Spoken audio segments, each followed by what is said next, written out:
Hello and welcome to this week's episode of Ukraine Calling. I'm Bogdan Nahailo for Hromadske Radio in Kyiv, and we're bringing you our feature in-depth interview followed by some new music from Ukraine.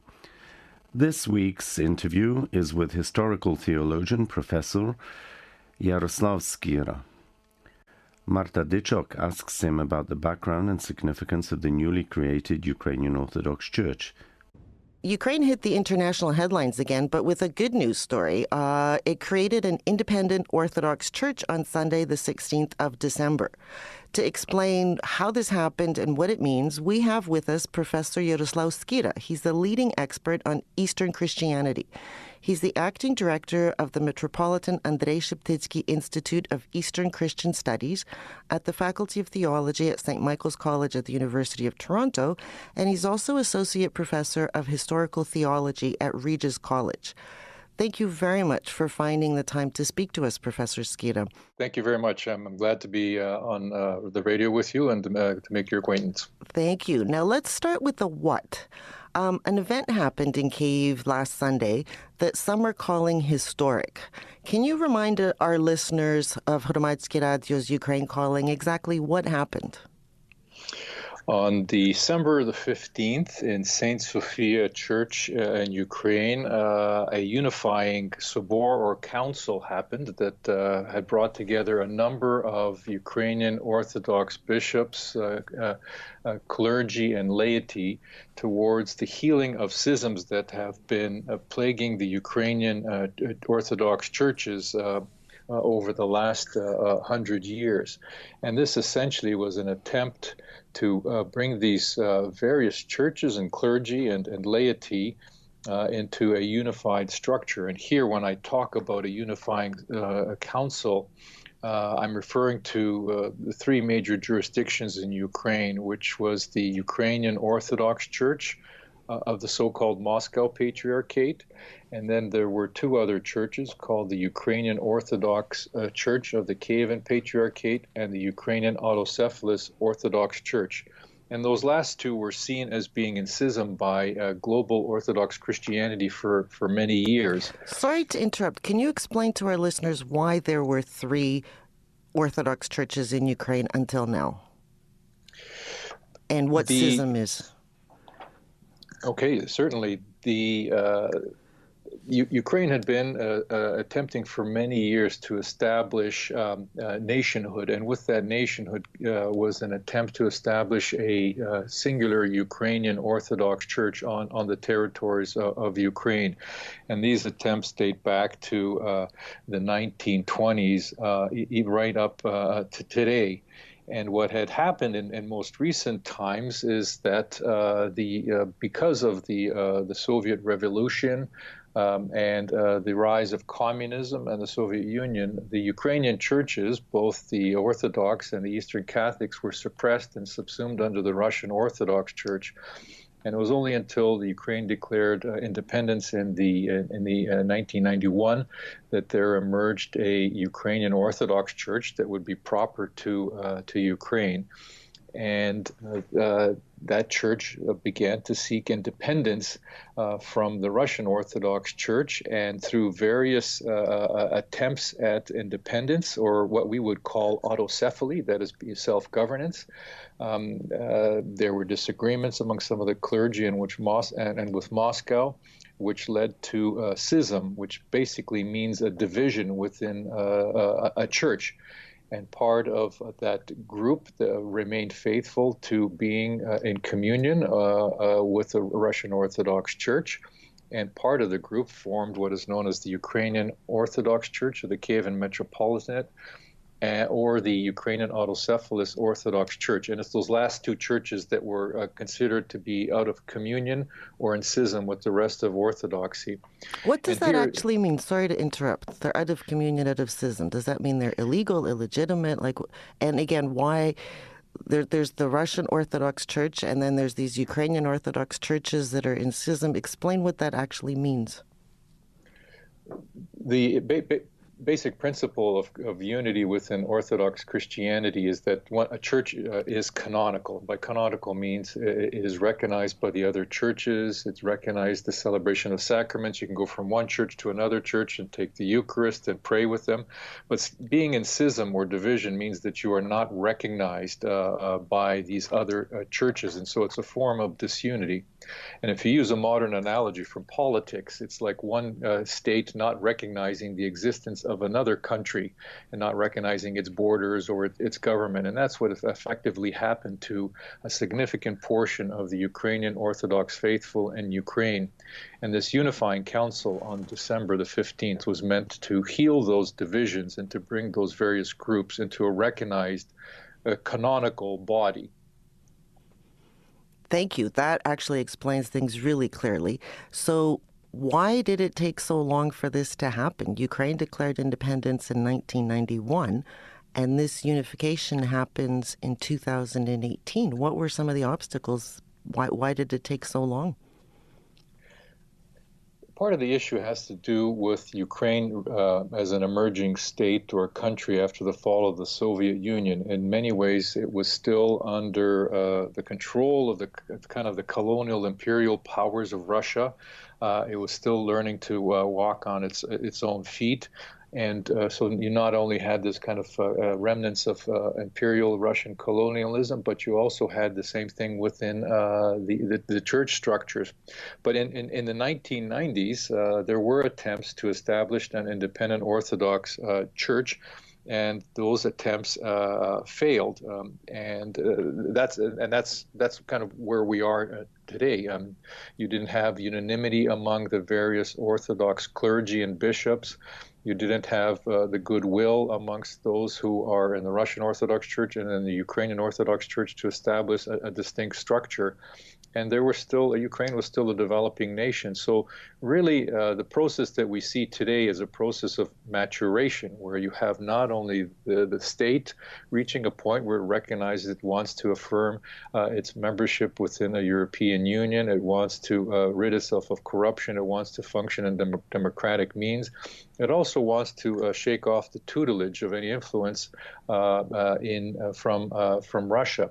And with that comes the maturation also in the consciousness of its believers who have been seeking for many years to regain this kind of canonical status where they would enter into unity with other Christians. And so from the Christian perspective, the problem is really the sin of Christian division, where you do not recognize a fellow Christian as being a part of your church or not fully part of your church. So this is kind of, there are many layers to why this has happened. And this just seems to be a time where you have the alignment of the stars, so to speak, that provided an opportune situation.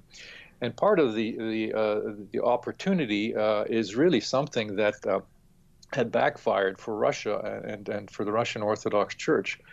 In wanting to still continue to keep the Ukrainian Church under its tutelage, the war in eastern Ukraine and Crimea has effectively put a wedge between any goodwill or symbiosis that Ukrainians would have had in Russians, and that has further pushed Ukraine into developing this consciousness where, akin to what happened during the Euromaidan movements, where you had the people wanting to affirm their own dignity, they wanted to affirm their independence, they wanted to affirm their freedom, and to remove any shackles of this kind of a neo-colonial or imperial past, and to affirm that they were a Ukrainian nation and a people. And again, coming with that also includes the idea of the church wanting to affirm that it is a church that is meant to minister to the people on the territories of Ukraine.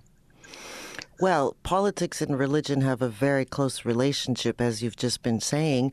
To what degree is the decision that was reached in the unification of the church, is this a political decision? Is this a religious decision? Is it a little bit of both? And is the significance more political or religious? I think you have to recognize that this is primarily at root an issue based within the church and the faithful.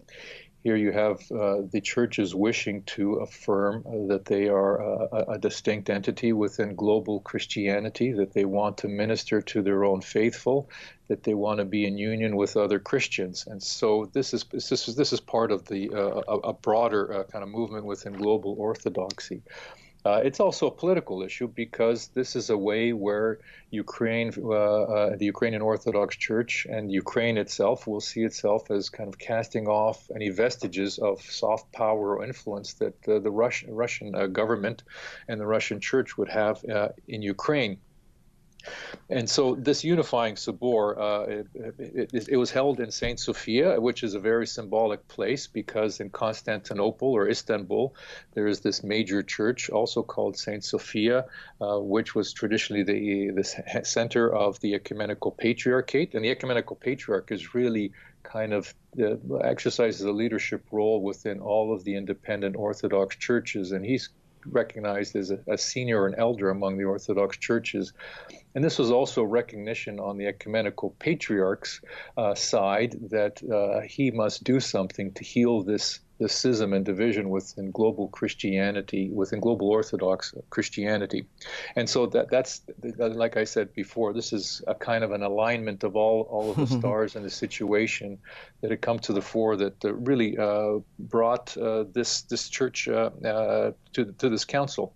And I think when you look at the videos and the images from the actual Sobor itself, in answer to your question, you look at the head table of all the delegates. In the center is the Metropolitan Emmanuel of France, who is a representative of the Ecumenical Patriarchate. He's chairing the session. To his left is Patriarch Filaret, or Metropolitan Filaret, who was the leader of the major Ukrainian Orthodox Church of the Kyiv Patriarchate, and to the chairs, sitting to the chair's right was the president of Ukraine, Poroshenko. And when they announced later on who the new patriarch or metropolitan of the newly established Ukrainian church would be, and his name is Epiphany, on stage were two representatives of Ukrainian government. So to your answer to your question, primarily it's a religious, ecclesial issue, but that is tied very closely, obviously, within these Eastern Bloc countries to nationhood and statehood and part of the culture of an identity of a particular peoples. There's also a historical dimension to this. You're a professor of historical theology, and you mentioned St. Sophia in Constantinople. The actual Sobor, the announcement of the Sobor happened in front of the St. Sophia in Kyiv. This is a symbolic historical spot for Ukraine. What is, if you could again just explain to our listeners the history of the sort of the ancient history of all of this, because sort of the separation from the Russian Church, the Orthodox Church in Ukraine, is it not older than the Russian Orthodox Church? And what is the symbolic significance of this separation, if you will? Certainly, in 1988 is kind of traditionally taken to be the year in which Ukraine accepted Christianity from Byzantium, and Ukraine at that time known as Kyiv and Rus, and Byzantium was the major empire at the time, which had its central capital city within Constantinople, which is modern-day Istanbul. And in that city was their major church, which was called Hagia Sophia or Saint Sophia. And so the ancient Ukrainian state and communities received Christianity from Byzantium, and eventually they built their own Saint Sophia Church in Kyiv in the 11th century, and that is that inheritor of the church that we are talking about today. So that, in a sense, transplantation of Christianity, the inheritance of Christianity from the Byzantine Empire into the Slavic lands, really has its roots within Kyiv, within ancient Ukraine, and it begins this process of development and expansion through Ukraine and north and northeastwards towards Belarusia, as well as principalities of Muscovy, which eventually turn into this kingdom of the Tsars and eventually modern-day Russia. And so the historic development, which is in part contested by Russian Orthodoxy and some of the ideology of the Ruski Mir within Russian Orthodoxy, and even within the President Putin's mythology of this kind of Russian state emerging out of this 988 event.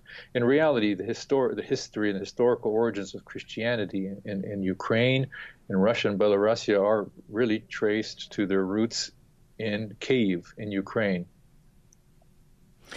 So, if I could summarize what you just said, Christianity comes to Kyiv in 988, and in 2018, Ukraine sort of reclaims its mantle as its own church. So it's not perhaps the schism, but it's a reclaiming. How will this all affect individual believers? Because we talk about churches and history and politics, but it's really about people who go to church and worship. So this big decision was taken, this big change happened at the highest levels.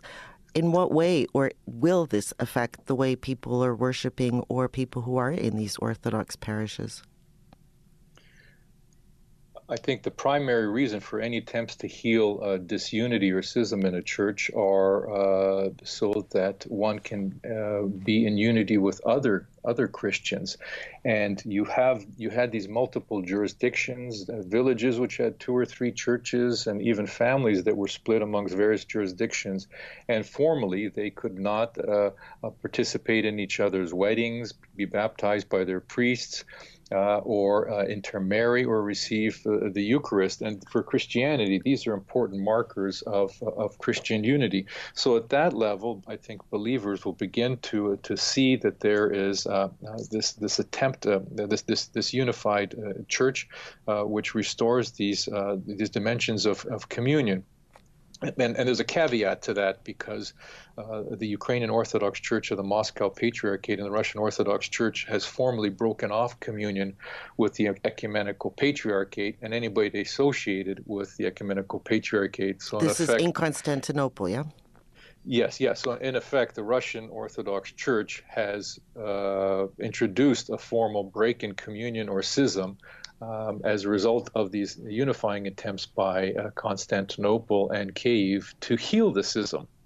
The other dimension of this unity is that you will have a parallel jurisdiction in some places where people will want to maintain their ecclesial affiliation, whether that be a Russian Orthodox, whether that be Ukrainian Orthodox, but they'll at least have these options for this one unified church.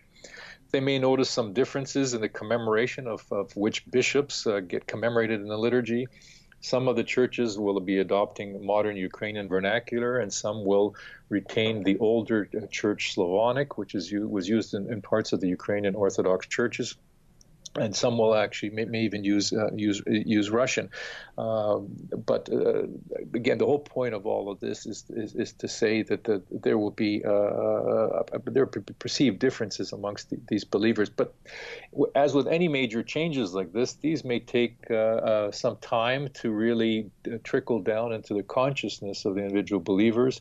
There's a lot of disinformation going on in Ukraine. There's some mistrust based upon past historical period of Ukraine being under the Soviet regime, and so this will be a slow transformation. And some parishes already signified their move over, and for some it may take a little bit of time. Some may delay, but I think over time you'll begin to see this larger, one unified structure of the Ukrainian Orthodox Church in Ukraine, which will presumably also respect religious pluralism of other Christian traditions within Ukraine, like the Ukrainian Eastern Catholics, the Roman Catholics. Russian Orthodox Church will still be there, as well as other non-Christian faith traditions.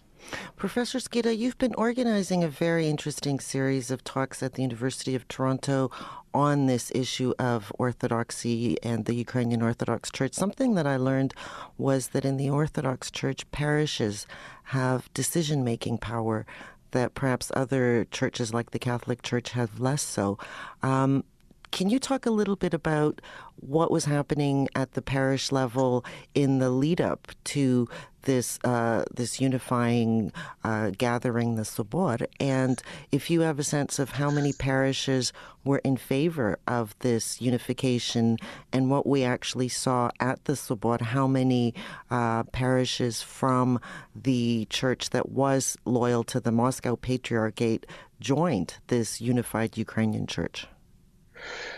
I think that's a very, very good question, and the short and quick answer is some parishes were quick to want to signal their intent to join the new church or want to be part of a unified church. Some may have split. There are examples where you have churches, the church doors locked, and the community shares two other buildings on the church property because of such division. And some will retain being in the church of their origin for now.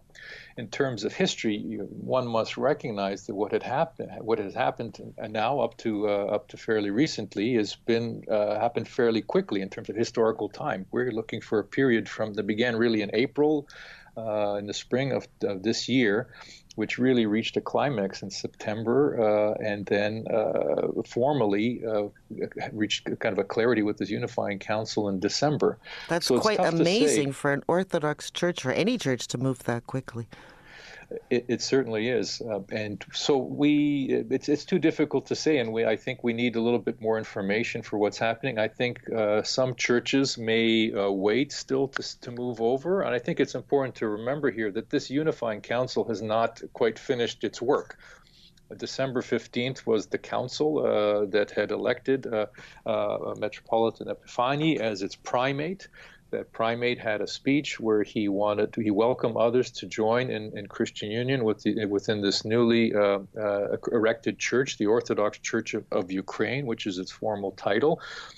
But there is still a process where that church on January 6th has been told that they must visit the ecumenical patriarch in Constantinople to receive the final statutes or declaration. It's called the Tomos, which will basically declare this church as being self-governed or autocephalous. And that will be really the final step in this process. And I think some churches may be sitting on the sidelines waiting to see what happens and whether this church will be recognized fully as an autocephalous church. And I think you will have a slow progression, a migration of churches to this newly created church. Certainly, a majority of the people in the church have come from the Ukrainian Orthodox Church of the Kyiv Patriarchate, and statistics from not long ago had placed that church as having about over 8.5 million believers. Whereas the Ukrainian Orthodox Church of the Moscow Patriarchate had just under 4 million. So the larger church, the one that actually was considered to be in division, is the one that actually wanted to move towards unity. And so the door remains. Sorry, does the door remain open for those who still are sitting on the fence? Can they join later? Absolutely. I think that is a message that's been quite clear from the newly elected primate of the Ukrainian Orthodox Church. Do we have a sense of how many parishes from the Moscow Patriarchate joined this newly created church, or is it too early to tell? We do have some indications. When you look at some of the news reports, and the reporting here has been somewhat scant about who attended and the names of people and the total delegates. So I did find a source that spoke about there being about 190 delegates to the Sobor. And if you think that every bishop was allowed to bring a representative from the clergy or the laity, so that roughly puts about 60 bishops or 60 plus bishops, maybe even more, who attended this conference, attended this unifying Sobor. Majority would have been from the Ukrainian Church, the Orthodox Church of the Kyiv Patriarchate. The next grouping would have been from the Ukrainian Autocephalous Orthodox Church. And based upon some recent condemnations by the Russian Orthodox Church and the Ukrainian Orthodox Church Moscow Patriarchate, we do know that two bishops were formally condemned and removed from their ministries, so that we do know that at least two Ukrainian Orthodox bishops from the Moscow Patriarchate were at this Sobor. there's quite possibly a third one who had indicated his intent for being part of this church, but was not one of those condemned. So there's a third one. I suspect there may be more, but again, we're only a couple days after the Sobor, and some of the details of the attendees have not been released just yet. Interesting. So this is, in some ways, a very important step has been taken, but there are other steps to be taken. What do you see as potential obstacles to this process, if there are any? Or at this point, is it sort of now just sorting out the details? Well, I think when you look at institutional renewal, and here I'm talking in purely secular terms, when you look at institutional renewal, if you want some change from an existing leadership, you appoint somebody new. And I think that's what happened with the appointment of Metropolitan Epifani. He was a candidate which would have been widely acceptable by a majority of the bishops who had voted in favor of him. There were 2 rounds of voting, and he clearly came out as the top one. So as a unifying factor, he may be able to kind of give this church a fresh start and maybe a center of unity. Some of the obstacles, though, will be if there will continue to exist internal conflicts among the bishops over jurisdiction and territory and the question will be of who owns which property. There are a lot of church properties and associated buildings and monasteries, so there may be some conflicts that will arise. In this, we also have to deal with a threat of localized acts of violence, from kind of the subtle coercion to actual physical violence. And of course, what worries all Ukrainians is the increasing military buildup on its borders by the Russian government, which has shown it's not afraid to intervene and disrupt not only other democracies, but particularly of Ukraine. And the final area, I think, as an obstacle will be that we hope, and one hopes, that other Orthodox churches will recognize the existence of this new Ukrainian Orthodox Church and will acknowledge the efforts of the Ecumenical Patriarch to bring about Christian unity within Ukraine. And so this is a very important issue. It's that the other Orthodox churches recognize this Ukrainian church, because in many ways they are all independent entities and they function in this communion, again, which is led by the Ecumenical Patriarch. And so this process of recognition and not of rejection of this Ukrainian Orthodox Church will be important. And so far this. When is that going to happen? Sorry to interrupt. This usually is a process. It takes time. So after January, then they'll have a certain amount of time for individual churches to. The process has already begun, because some of the synods have been meeting and they've been saying we need more dialogue between the Ecumenical Patriarch and the Russians and Ukrainians, don't introduce further division. So this process of reception has already begun, but I think it's too far along to kind of turn back. And so there may be a process where a number of the Orthodox churches will say, yes, we recognize the Ukrainian Orthodox Church. We bring them back into communion. We wish to celebrate Christian unity and the unity in the faith with these other groups. And so churches like the Romanians will be important to hear what they say. The Church of Antioch. We do know that some of the churches will side with the Russian Orthodox Church, like the Belarusian Church and perhaps even the Serbian.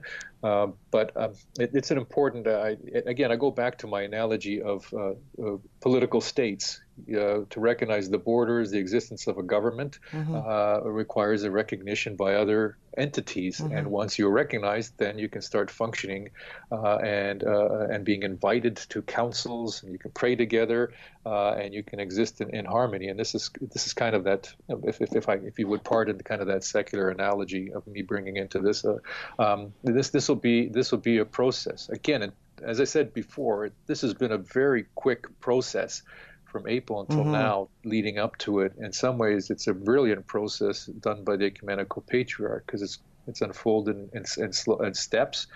It's been collegial. It's been consultative.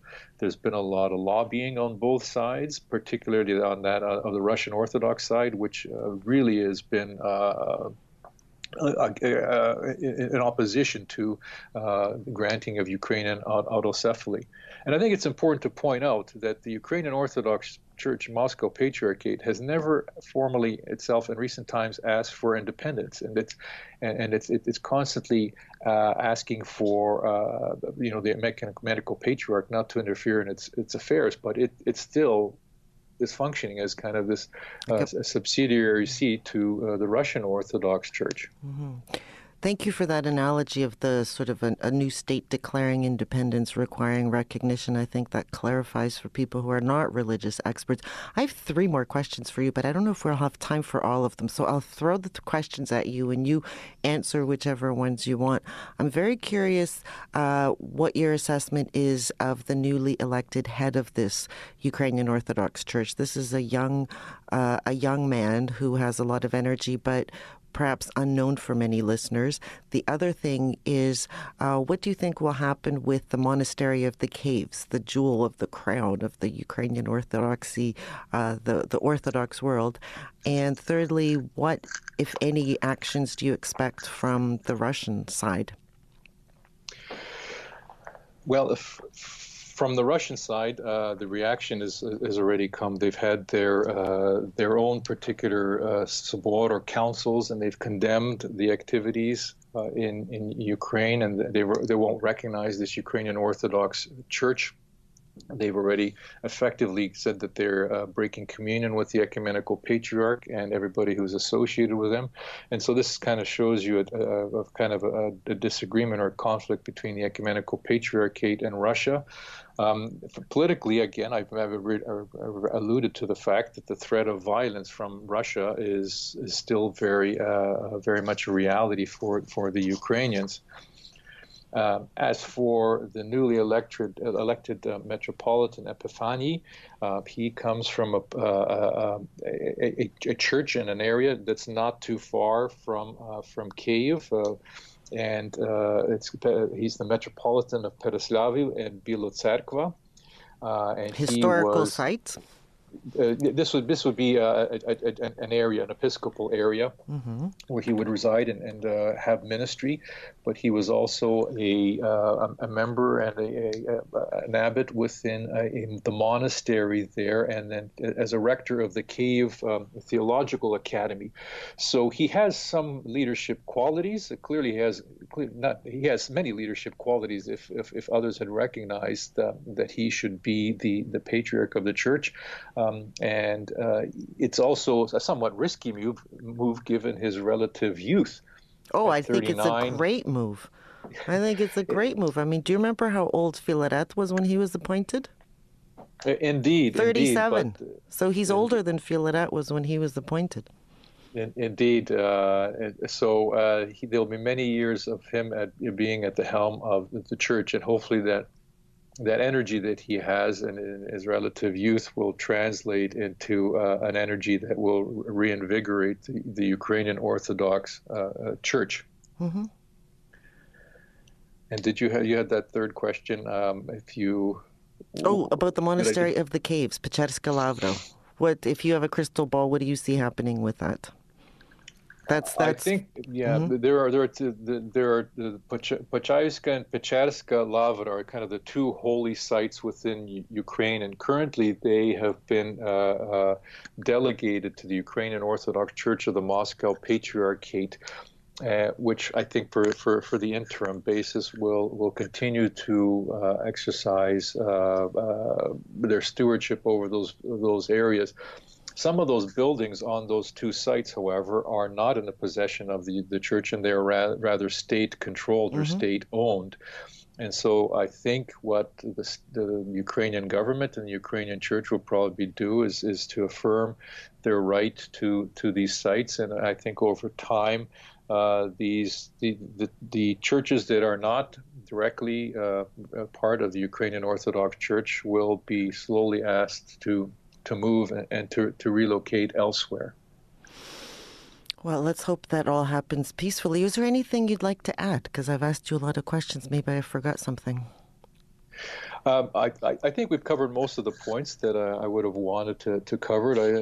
Again, this is a very historic moment that has happened very, very quickly. I think it's a very positive moment as part of the maturation of the Ukrainian state, but more importantly, it's part of the unifying attempts to bring the church in Ukraine into one body after years of divisions, after years of persecution and repression. And so this is a moment of, in a sense, a resurrection of Christianity in Ukraine, and I hope it will continue to spur a further renaissance within Ukrainian or this historical Kievan Rus Christianity for many centuries to come. Well, and it's coming at a time when the Christian world is getting ready to celebrate Christmas and New Year, so it's almost like a Christmas present that has come to Ukraine.